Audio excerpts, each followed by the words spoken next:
13 планинари, членови на Планинарското спортско друштво Осогово од Кочани учествуваа во втората хуманитарна акција за помош на жителите на планинскиот регион.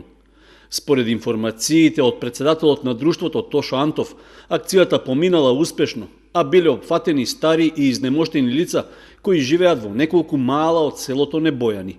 Во маршот, што бил организиран до куќите кои што се расфрлани низ Осоговијата, биле поминати 20 на километри, а однесени се поголем број лекови, прехранбени и други неопходни продукти.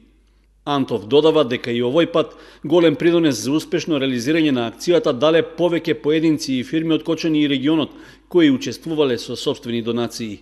Поради тоа, тој упати благодарност за хуманоста и за нивниот позитивен одговор на барањето од нашите планинари. Во двете акции, што во рок од 2 недели ги организираше Планинарското спортско друштво Осогово, беа посетени 40 на жители на селата Полаки, Небојани и Крушка, кои поради лошите временски услови имаа проблеми со сообраќајната комуникација. Со организирањето на хуманитарната кампања, планинарите покажаа дека населението во планинскиот регион не е заборавено, ветувајќи дека и во иднина ќе организираат слични акции и посета за жителите во планинскиот дел на општината.